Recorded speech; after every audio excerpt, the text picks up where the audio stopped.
Oh,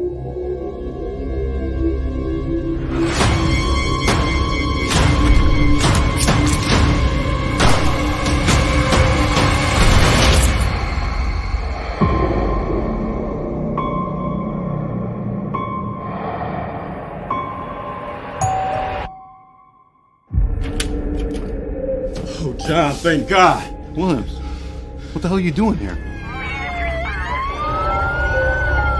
Myers. Is he dead?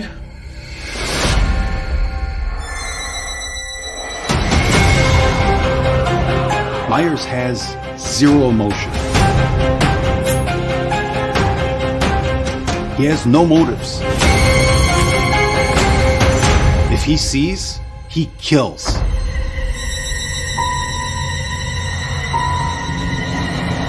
Tell the town to lock their doors. No one in, no one out.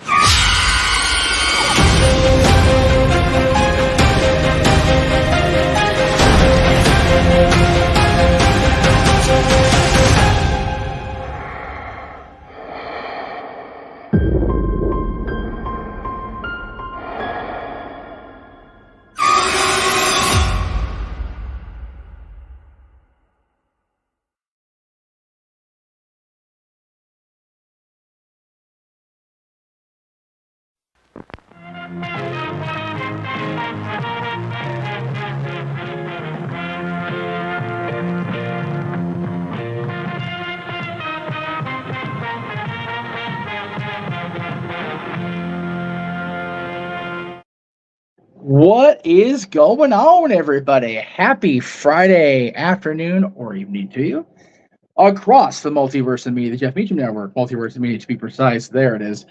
I am, of course, Jeff Meacham. Welcome to our new show here on the Multiverse of Media. Of course, I am talking about Ask Meach Anything.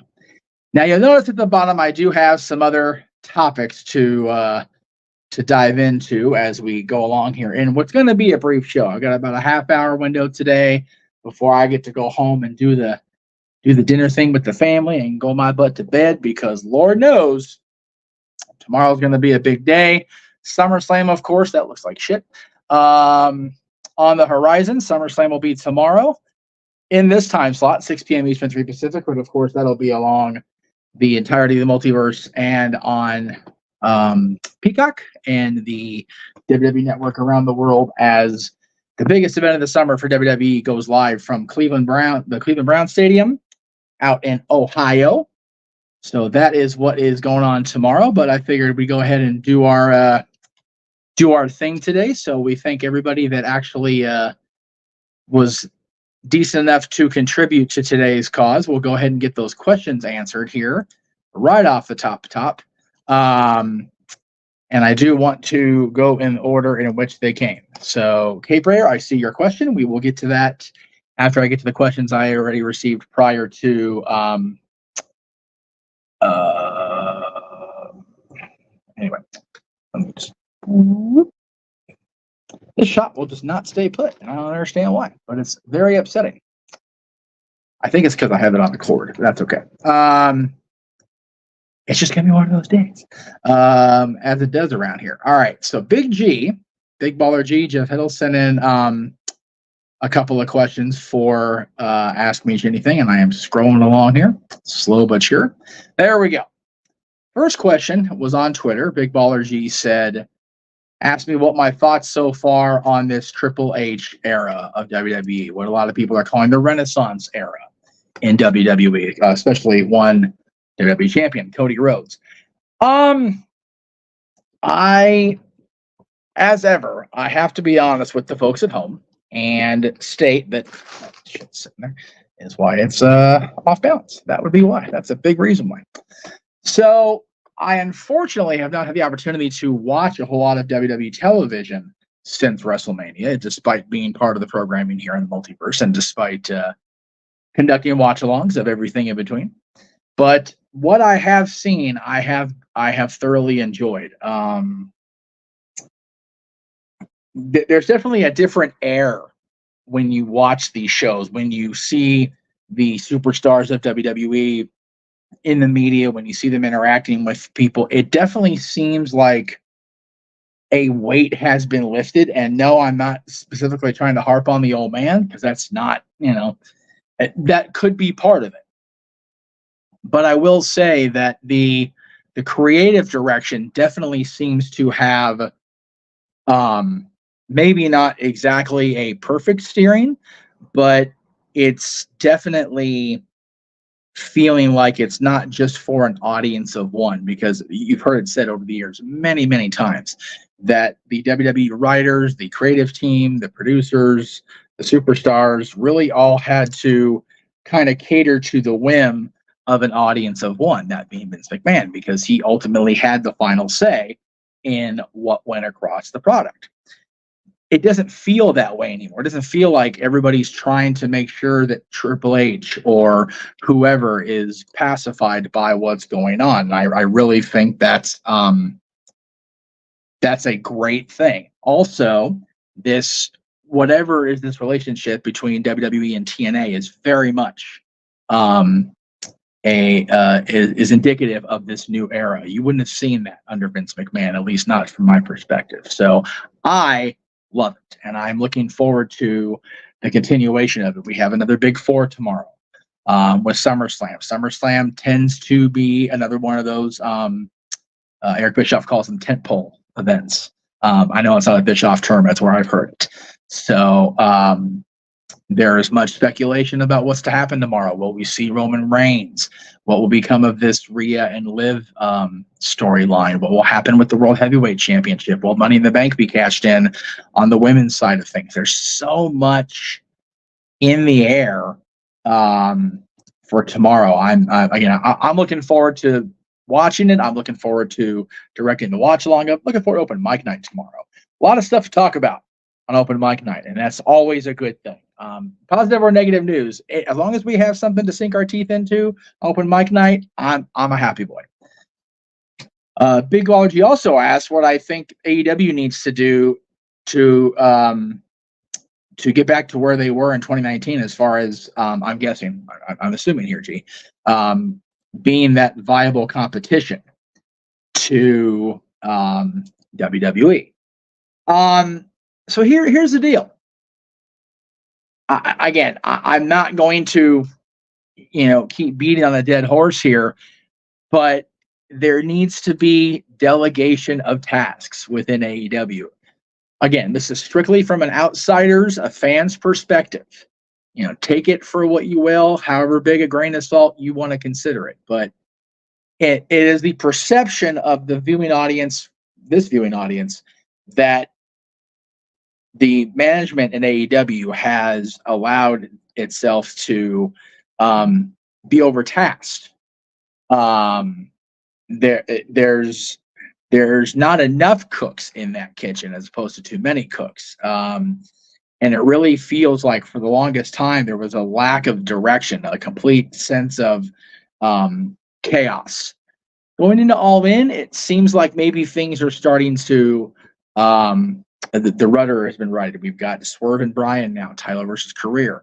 We've got Britt and Mercedes on the horizon. Whatever's going on with the news, we'll get into that tomorrow on Open Mic Night, because God, that news is just developing to be more and more bizarre as the day goes on. Tony and Mariah for the women's championship. God, that's gotten so intense. MJF and Will Ospreay on the collision course. The bottom line is, it very much seems like it's becoming more WCW like backstage and sometimes on screen than anybody's willing to admit. They definitely need to rein shit in, without a doubt, if you believe all the rumor and innuendo that's out there from the various journalistic sources. So I think what AEW needs to do to get on the right track is to stop lying to themselves and stop lying to the audience and be clear on what the direction is. Because right now it's still very chaotic from a fan's perspective. All right, from our buddy James Hebert. Do I believe if Shane McMahon joins AEW that he could be the bridge for the industry to be a worldwide territory system? Wow, that's just we appreciate the dollar super chat, but my goodness. See you later. But thank you for the $1. Much appreciated. As far as the question, so I think we're putting a little bit too much responsibility on Shane McMahon.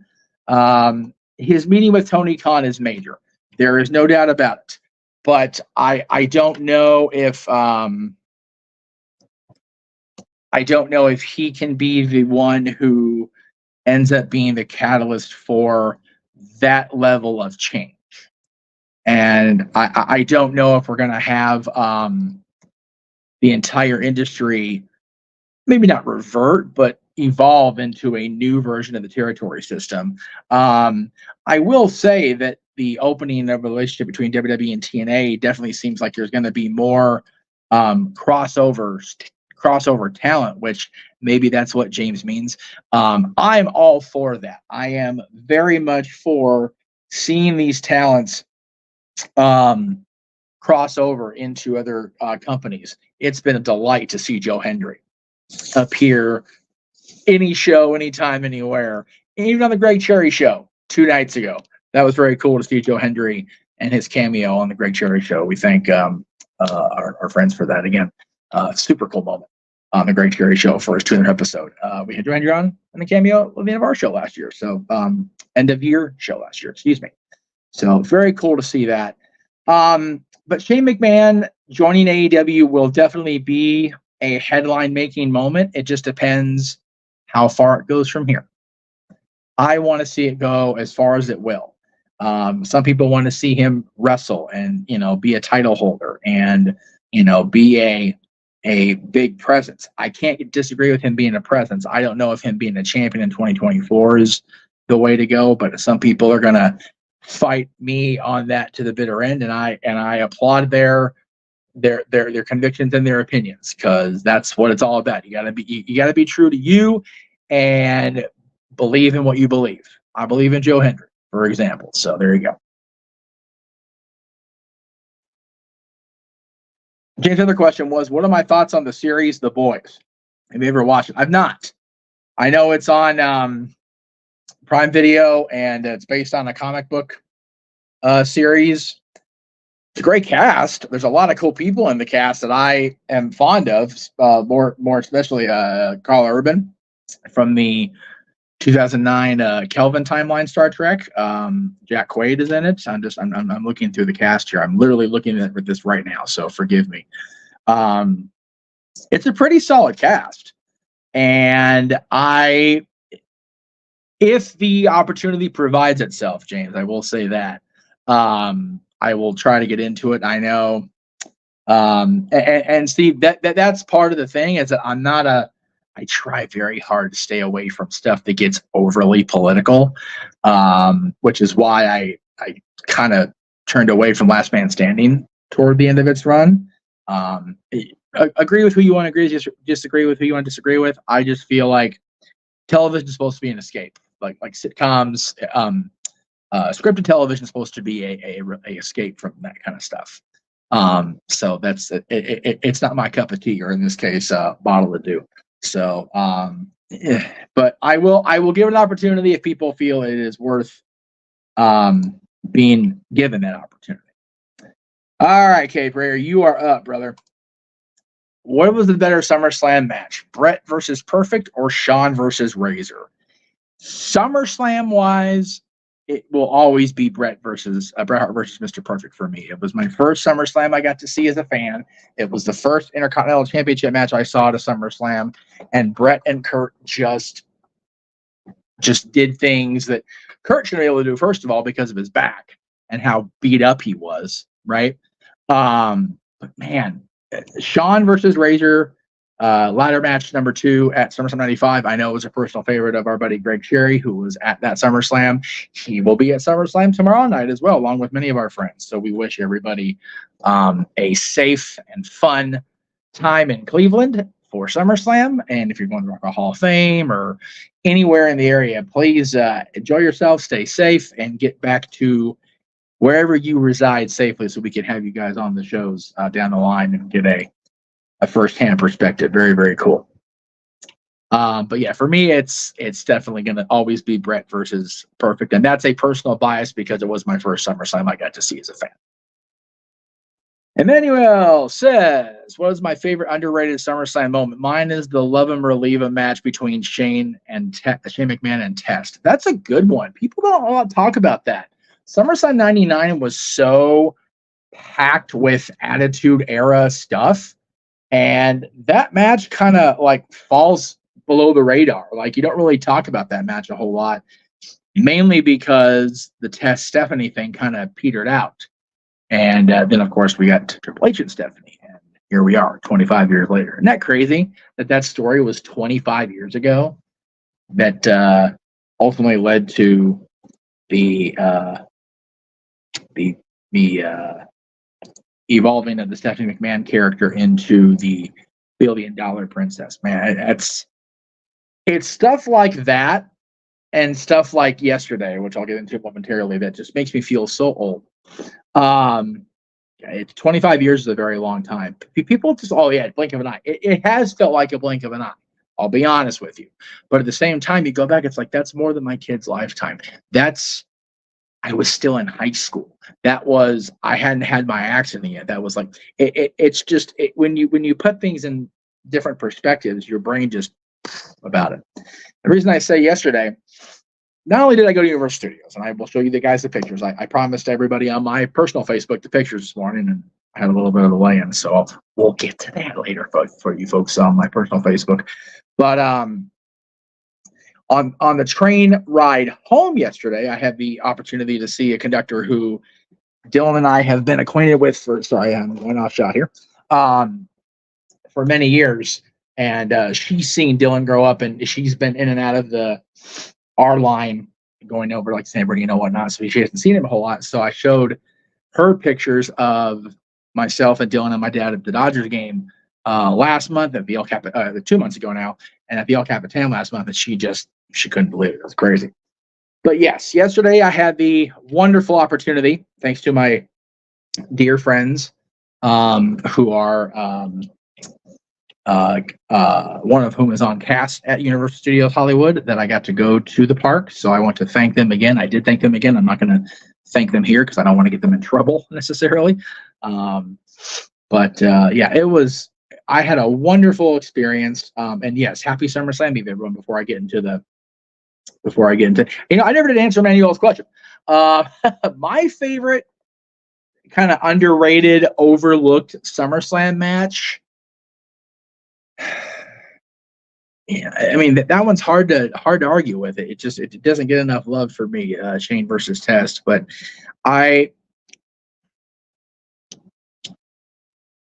there's been some good ones. There's been some good ones for sure. I'll have to think about that and maybe answer it tomorrow on open mic night when I have more time to consider it. Tell you what we're gonna do. I'm gonna run a commercial because I have to answer a text.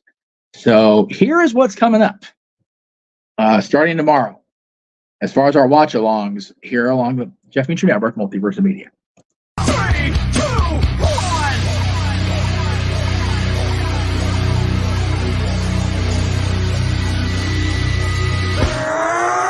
Here we go again.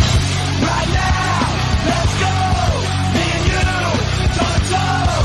We can rock, we can roll. Here we go again. Right now, let's go. Me and you, toe to toe. We can rock, we can roll. You see it.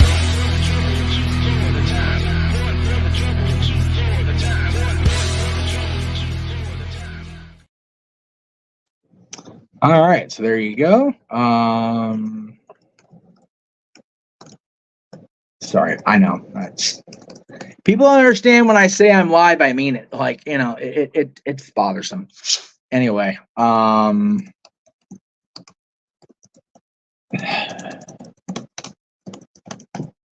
wouldn't be over here if I didn't need to be. Anyway, where was I? Get to the comments. That's valid. because SummerSlam 2001 is kind of shit on anyway because of the time it took place. But I'm going to agree with Cape Rayer. I love the Austin Angle match from SummerSlam 2001. That is my answer. Thank you, Cape Rayer, for the help on that. I appreciate that. All right. So yesterday, of course, as I said before, I went to that commercial. I went to Universal Studios for the first time in 7 years, I want to say. Yeah. 7 years. First time I've been by myself, I think, ever in my life, which is crazy at 41 years old, considering how close it is. But yeah, got the iconic globe shot, got the iconic entryway shot. It was, it was a cool deal. I so enjoyed myself. I took the studio tour, which I haven't done in a while. Drove by the infamous Bates house and the Bates Motel there, and happened upon Norman, which was a little awkward. He gave me the look there. You can definitely tell he didn't expect to see me spying on him there. So yeah, it's a little bit shady. Got to drive through Courthouse Square, which was cool. Courthouse Square has not been open in a long time on the tour. They're always filming down there, but yes, there you see the iconic clock tower and one of the DeLorean replicas. I believe that's a privately owned DeLorean replica, if I remember the tour guide's comments. That is not a Universal owned DeLorean time machine. A private owner donated that for the purposes of the studio tour. So whoever did that, that's cool. But yeah, the clock tower, just again, it's my favorite movies. So to be able to drive by there and see that space was super cool. They drove us over to Amity Island, after going through some other stuff on the tour, and again, the damn shark just can't help himself.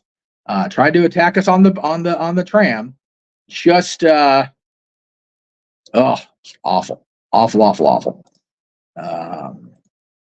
Also got to, whenever you go to Universal Studios, you're in Hollywood, you see the stars, and I thought that was a cool thing. I got to not only see Marilyn, which is always a treat. She's such a class act, but I literally almost ran into the poor Bride of Frankenstein on my way out of the park. We were so completely shocked, the pair of us, that we just had to snap a shot for posterity. So there you go. The Bride of Frankenstein and Marilyn, completely contrasting styles, but yeah, cool stuff, right? On the lower lot, I got to go down and see the evolved area of Jurassic World, and I got to be a part of a raptor encounter, which talk about the evolution of man here. My goodness, approaching this big beast and hands out, letting her know that I'm not a threat.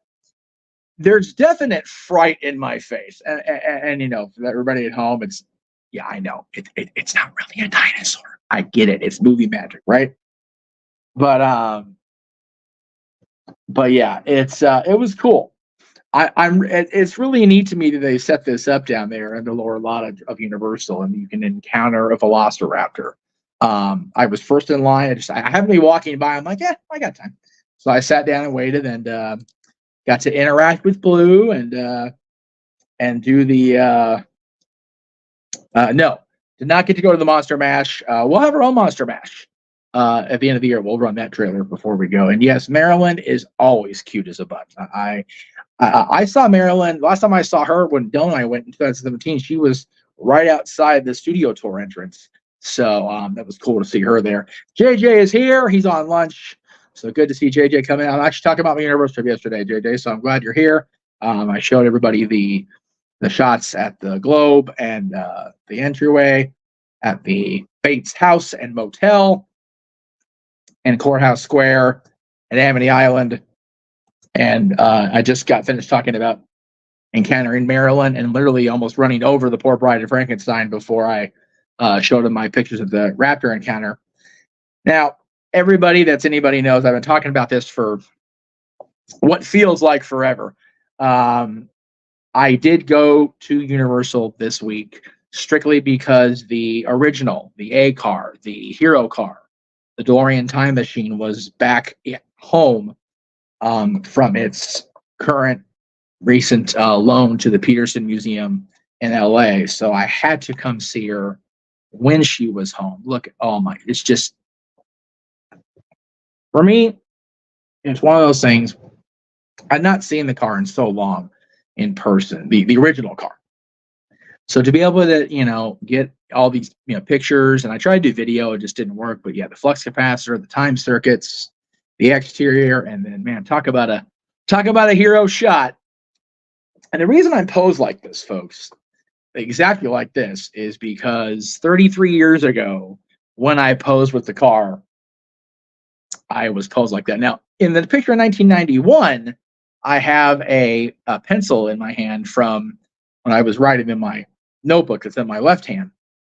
But of course, having been to Universal Studios 7 years ago with Dylan and obtaining my wand from Ollivander's in the shops in Hogsmeade, I do have my wand that chose me at Ollivander's back in 2017. So yeah, it was a really neat experience to be able to get back in Universal. I will be going back again this year if I can make it work with Dylan to check out Grinchmas. I've never seen Grinchmas myself, as far as at Universal. Dylan's been with his mother and her significant other at the time, and I think he went with my dad not too long ago. I did answer your question. You were the first questions I answered, G. So thank you for being the first to submit questions on Twix. Good to see that you're home in time for SmackDown tonight. Big lead in. SummerSlam is tomorrow night. And Emmanuel, I have not given my picks for SummerSlam yet. We're going to be on an hour early tomorrow for the coverage. So I'll be giving my picks then. I appreciate you wanting to have them now, but I do need to run the trailer I talked about and then do the shills. So I do need to get out of here, but I will be giving my picks for SummerSlam tomorrow. So it was mentioned when I showed the picture of myself with the Bride of Frankenstein in Maryland that I was not invited to the Monster Mash. Unfortunately, no, I was not, because it hasn't happened yet. But we will be having our version of the Monster Mash coming up in October, along with all of our other open mic night specials. Take a look.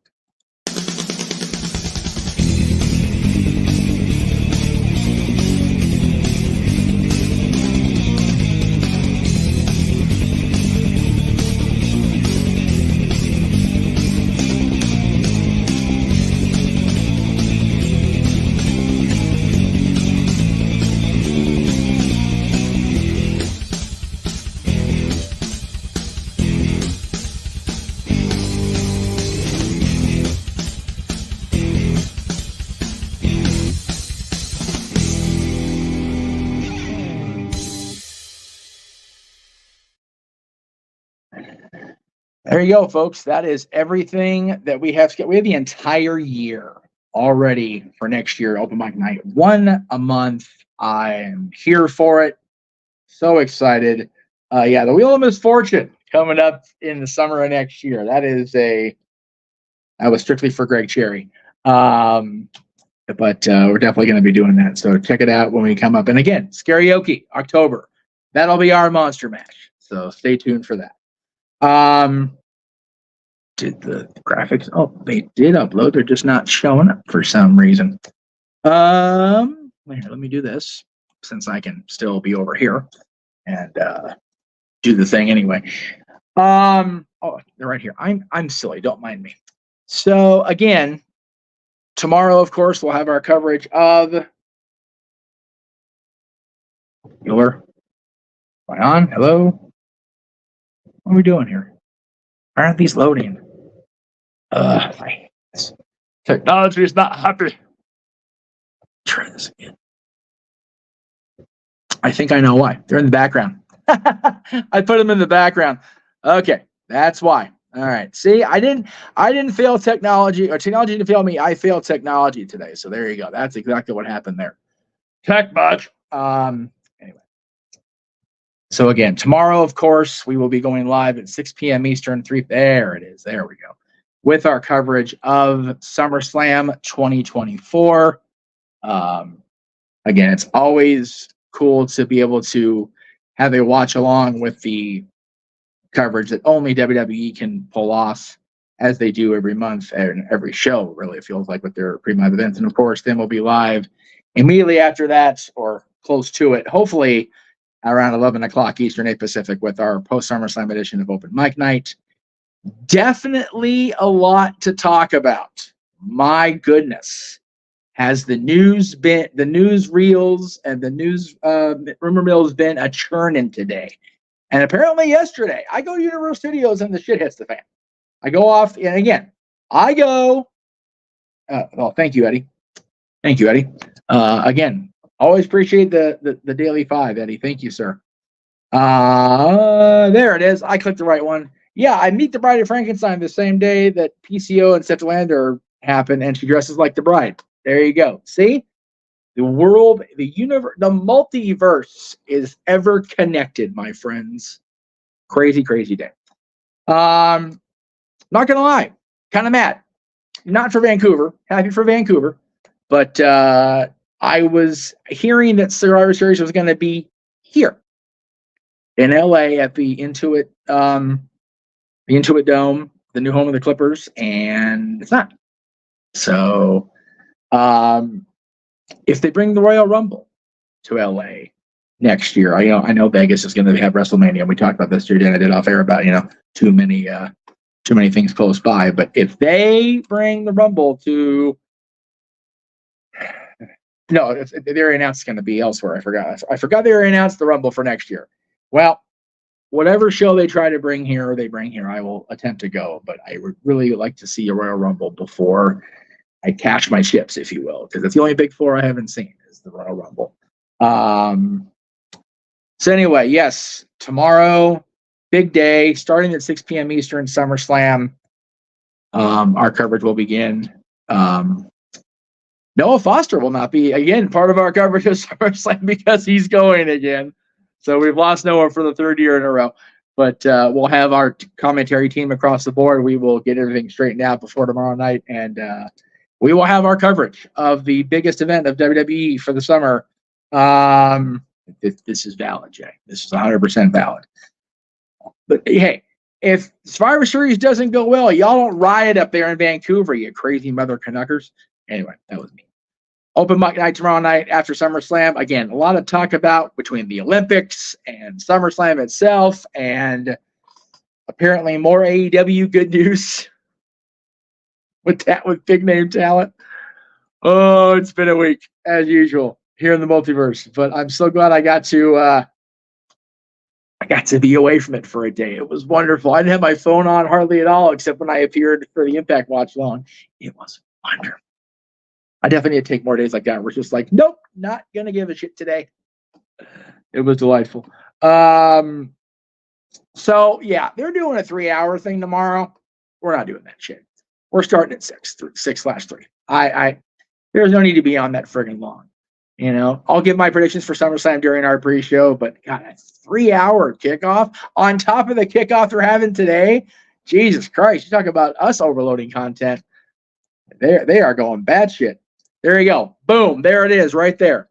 Logan Paul and his bullshit comments about the Olympics. We're going to get into it, folks. Mercedes, Britt and MJF, everything.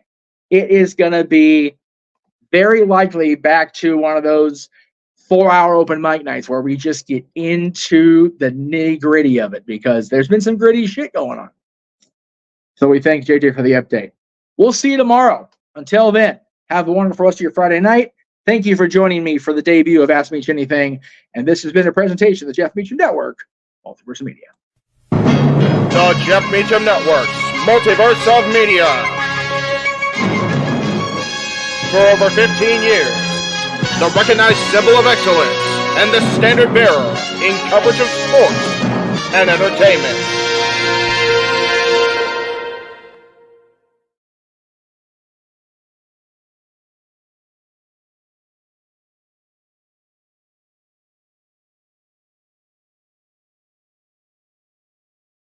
Will do.